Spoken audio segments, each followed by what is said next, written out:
to another episode of the Choose to Love podcast. This is my wife, Tainara. I am Jonathan, and today we're going to be choosing to have the conversation on why love is not rude and how rudeness can ruin a marriage. The way we talk, the way we act with one another, and all these little intricate places here and there. If you haven't yet, if you watch our channel, if you first time visitor, returning, subscribe to our channel, like, comment, subscribe, do all that stuff. Okay, boo. The bottom line is that genuine love minds its manners. Mm-hmm. You want me to read that verse I said again or no? Yeah, that's a good verse. Why does love mind its manners? Because Ephesians 4:29, do not use foul or abusive language. Let everything you say be good and helpful, so that your words may be an encouragement to those who hear them. Right? Right.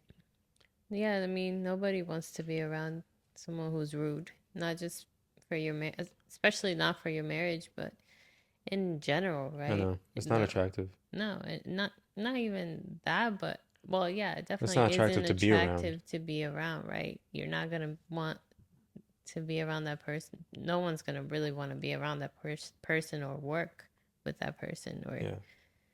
so it's just. I think it's something that's good for yourself too, in the sense of like what you're gonna attract towards you. I think we have to be mindful too that if we are being rude and with our words, with our actions,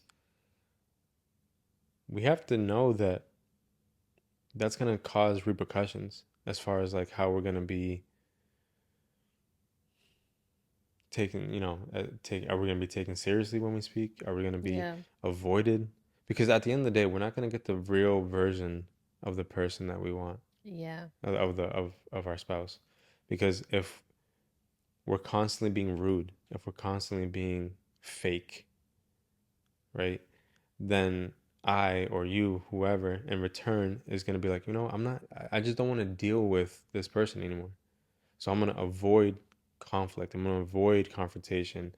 I'm just going to kind of hide away. And then that's when you start to like slowly trickle into like marriage to then becoming just roommates. Mm-hmm.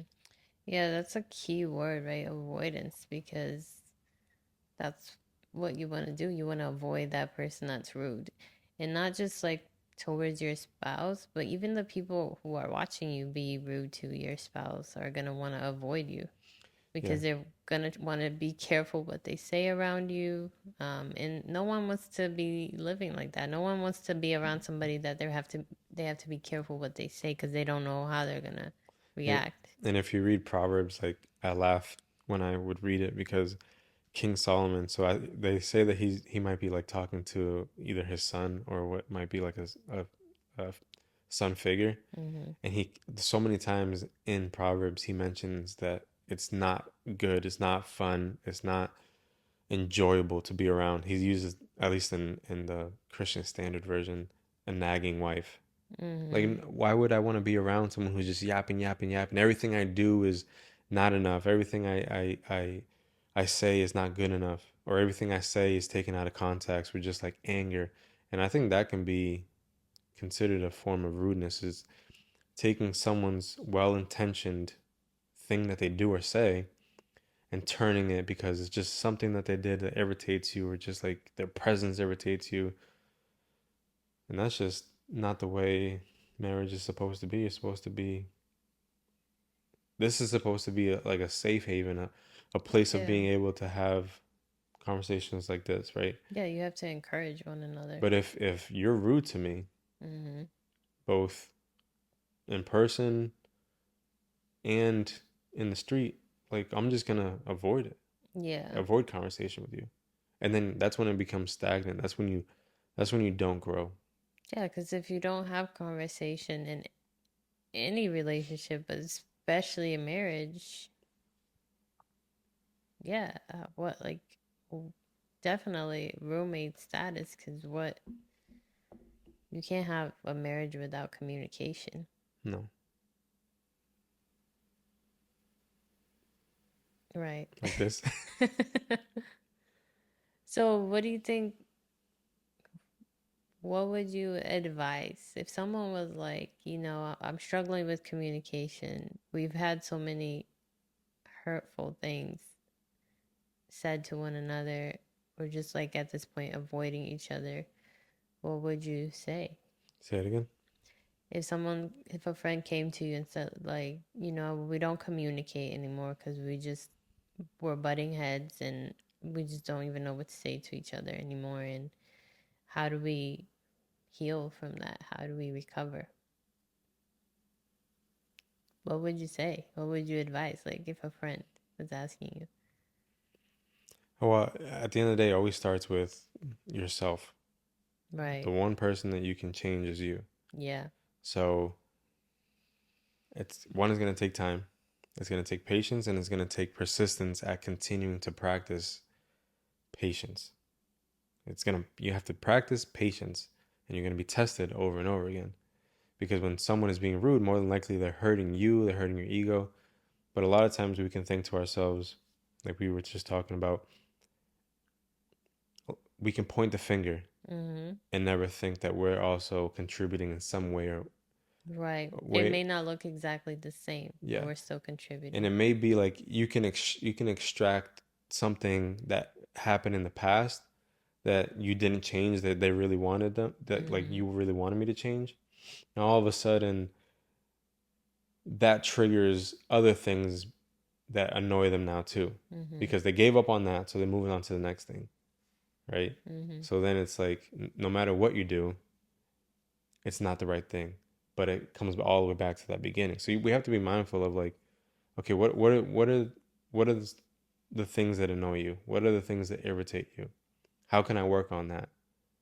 And not only how you speak and what you say, how you say it, but then my actions. Are my actions also following the words that are I'm trying to communicate? Okay, I know that you're irritated by me when I walk away from a conversation as we're having the conversation still. Mm-hmm. So although I'm mindful of it, my actions don't always speak the same as what it is I know I'm supposed to be doing. Right. So for me, I have to practice. Okay, like listen, she's talking to you. Stay in front of her until she's done talking to you. And if I have to ask, "Are we done? Can I leave?" So be it until like that becomes more of like a standard of doing things, because then that practice becomes second nature. Mm-hmm. Anytime we practice anything for long enough, and with marriage, you're gonna have to practice for long enough. Yeah. Then that's when it becomes second nature, where it's like, okay, I'm not thinking about it anymore. I'm just doing what it is I said that I was gonna eventually do. But it Right. takes that repetition of practice and doing it when you don't want to, and like, oh, I gotta do something else. She's still talking. Is this conversation done? She's saying the same thing over and over again. And I think I would say like when words are tough, write a letter, write a note. Because I will say personally that helped us in a Yeah, very tough season of our marriage and it's where a it's a where weird the it's a words were hard. yeah it's a weird thing to do, It is, but but it was very it was beneficial for sure. beneficial. I Um think I didn't even think it was so gonna be as beneficial for me as it was for you. I thought like, okay, I'm doing it because I love you and I feel like you need that, and I mhm. was respecting it even though it was weird. Mhm. It actually ended up being therapeutic because yeah, a lot of times when you put pen to paper, you're able to express things that like I don't necessarily communicate exactly how I need to communicate when I'm saying it. And then if you're cutting in, then I'm thinking about the thing that you just said. Yeah, So then exactly. the paper allows your mind to just flow out onto the paper. Yeah. Yeah, you have time to think. You have time You to have time think, to think and read what you're saying and making sure that you have all the points that you want to say. and the person reading it has time to comprehend, Yeah, to let us sink in what it is. right. They may have that slight offense, but then they also have that chance to catch themselves and Yeah. say, "Wait, let me just like think about their heart and what they mean." But I'll share a little bit of what we did is we took a journal and like I would write it and then you would write in response and then I would write in response to you until we You did it felt for like a month. yeah. Was it a I month? think we dedicated it to like we said we're gonna do a month. Mm-hmm. Um, but I Did you mean, keep that? yeah, I You still still have have it. it? Mm-hmm.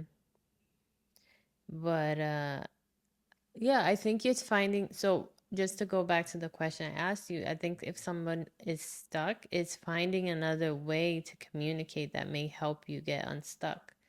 Because if you're nervous about approaching your spouse because your communication has just really not been good, I think your spouse seeing you do this will also affect their heart and they will be like, well, he's trying Yeah. or she's trying. So let me Was just listen to what they have to say. was the point that they made in the book in the devotional where they say that let me read it so I don't mess it up. But it said when you practice good etiquette, Mm, you raise the level of respect of the environment around you. yeah. And I think it's easier to see it in the way kids reciprocate it, like in the sense of like because they're so little and we can like mold them and shape them into kind of the you know proper etiquette kids to be polite, to say please and thank you. But that etiquette can also be reciprocated in a marriage Mm-hmm. in the sense of like if I'm doing the things to elevate the etiquette, the to remove rudeness, Mm-hmm. I'm setting a new standard. Like Right. this is how we're doing it in our home. Just like if we were to drop off the kids at somebody's house that they don't have proper etiquette, if we leave them there for a week, guess how they're gonna come back? Mm-hmm. They're gonna come back not saying please and thank you, not putting away their stuff. Not that they always do here either, but It's a they're work gonna in yeah, progress. it's a work in progress. They're gonna be just not have good manners Mm-hmm. versus someone else's kids come here, vice versa. They're gonna be leaving because here they're gonna say please and thank you. They're gonna have good manners and speak the same way that we ask our kids to speak. They're gonna be going home with that same. So like environment helps shape and uplift. So if a husband or if a wife is saying like I'm being the first to make the conscious effort to say I'm choosing to be loving with my words. I'm choosing to not be um, you know, two-faced one way in the street and another way at home. I'm choosing to love you and not have any space for, you know, ill manners, preconceived notions of what it is he's trying to say, what it is he's trying to do. I'm choosing to be the one to make that first effort. Mm-hmm. That's when the next person says, like, eventually, hopefully, right? They meet them where they're at. And Right. like that's the new threshold. Mm-hmm. That's where the level starts next. Mm-hmm. And it's not to say that like you can't be honest with people about the situation that's going on with your spouse, even though that it's going to come out negatively about your spouse and yourself. Mm-hmm. But make sure you're careful about who you're speaking to because it's not about holding everything in either. Like if you do need to talk about something so that it can help you just process, not to go and talk bad about your spouse, but to process what's happening so that whoever's listening to you could potentially help you, you know, get out of the funk or whatever. Yeah. But so it's not to say that don't go and talk to anybody, but be careful who you talk to. If you don't have someone who you know will actually help you, then like I think a therapist would be the best option. But But be careful. this is something that we've had a conversation on before is when we've noticed something that we didn't like that we felt was rude that diminished one another speaking, like for example, like if our friends were speaking about relationships with one another in the context of a group, Mm-hmm. all the girls were saying like, oh yeah, husbands, they don't do this and this, right? Or like, oh yeah, all men are like this and this, and like you're chiming in. I remember we've had the conversation. We don't do this anymore because we've had that conversation of, Mm-hmm. listen, I don't like that. If you're gonna if you have an issue with something I do, like let's address it. Right. Let let's talk about it so that way you're not feeding into the frenzy of, oh yeah, my man's like that too. Mm-hmm. Let's let's figure it out ourselves. Not saying that you're not agreeing with them, but we're not feeding into the fire because that belittles one another. Mm-hmm. And we want to make sure that we uplift one another. That even in public, specifically in public, we're boasting them up. Mm-hmm. Not saying that like, oh yeah, my man's the best. Like you don't have to like be all like braggy and stuff like that either, but just don't participate and be like, oh no, no, I got nothing to say here, you know. Mm-hmm. Oh no, we're fine. You know what I mean? Yeah, and I mean like I said, those that conversation is not to be had like in a group setting where your husband's there and you're talking about, oh, he doesn't do this, he doesn't do that. Yeah, Like if you want to talk about it because you're struggling with it, talk to somebody one on one who is actually gonna help you. Not say like, oh, girl, really? yeah, That's not good. yeah. We need to have friends that are gonna be truthful, Yeah, that are cause gonna like put their finger in our eye and be like, yeah, well, you right, ain't that easy to love either. right, because when you're saying it out loud like this in a group setting, you're embarrassing them. And no one's gonna come and say, "Hey, you don't do this either," because they don't want to embarrass you. Right. Or hopefully you They're don't start. thinking it, they're thinking it. But like you could also be making a fool of yourself by contributing to a conversation like that. Yeah.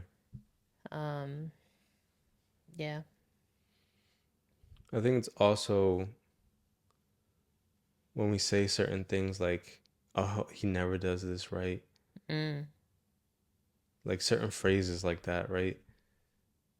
Or you never do this. yeah. That's rude because it's taking something that someone's maybe possibly trying Yeah. and you're putting them down Mm-hmm. instead of using words of encouragement to be like I'm not saying like you'll get them next time, sport. Like I'm not saying like say stuff like that, Mm-hmm. but we just have to be really mindful and conscientious of effort that's being put in from the spouse, Mm-hmm. and then choosing to see the effort, choosing to uplift them. Yeah, And it's okay to. That's a good point. And it's okay to mess up when you if you do say, oh, you never did this, and say that, wait, no, I'm sorry, like I do see that you're putting in that, because I mean it takes practice, yeah. right? It Because if you're used to saying like, oh, you never do this and you don't do that, it takes practice for, but you it's okay to catch yourself, because I think sometimes we say it and then we think about, oh man, I shouldn't have said that. But it's good for you to say that you shouldn't have said that, because then that helps the person who heard it uh feel that you actually see their efforts. Especially when you say never, because obviously never implies that you've never done it. But like even if they've done it one time, you're like, man, I did They that one tried. time. I tried that one time. Like give me Yeah. some sort of like, Yeah, so you say, no, like, I do see that you tried, you're trying, and you tried this specific time, and I appreciate the effort you're putting in. And I think by saying that, will encourage the person to continue to want to do it, to yeah, make the seeing that they're change, putting see that the person is seeing that they're putting in the seeing effort. it and appreciating it. Yeah, appreciation is something that it's weird sometimes though. Like when you first start, when you're mindful of it and you have a conversation of it about it, Mm-hmm. then going and doing it, it's awkward at first Yeah. because it's not normal to be thinking about like I need to try to do better at this. All of a sudden, I'm like, oh, thank you so much for like whatever. Thank you for trying. You're Mm-hmm. like, thank you for trying. Why would you even say that? But it's again, it's that like practice Mm-hmm. of like then it becomes second nature where it doesn't feel awkward. You're not thinking about it before you say it. You're not thinking about it when someone tells you, are you? No. I was just admiring your eyes. They look really nice in the light. Girl, do they? Yeah, they look nice. Thanks. You're welcome. They look brown. No, they like look light brown. That's why you fell in love with me. Mm-hmm. You know why I fell in love with you? What? All the purple. Yeah, I knew you were gonna say that. Anyway, yeah. So, and it's also important to not go in with the attitude of like, oh, this is me. He needs to take me for who I am. No, because love will change people. Love should change Yeah. people. You should change for the people you love because if they're not okay with a behavior, especially if it's a negative behavior, like you have to think about that. Consider their feelings, be considerate. Yeah, I mean, they say here to be rude is to be embarrassing or irritating. In a marriage, it could be a foul mouth or poor table manners or a habit of making sarcastic quips. And at the end of the day, it's like they said, it's just no fun to be around a rude person. So Yeah, if you're gonna spend the eternity with this person till death do you part, do your part in not being cumbersome to be around. Make mm-hmm. it a delight to have the other person want to be with you, right? Right. Mm-hmm. So a challenge could be, not could be. This is what we wrote down. This is what I wrote down. Challenge this week. Sit down with your spouse and ask them two things. Ask them what are two things that cause them to feel irritated or uncomfortable with you.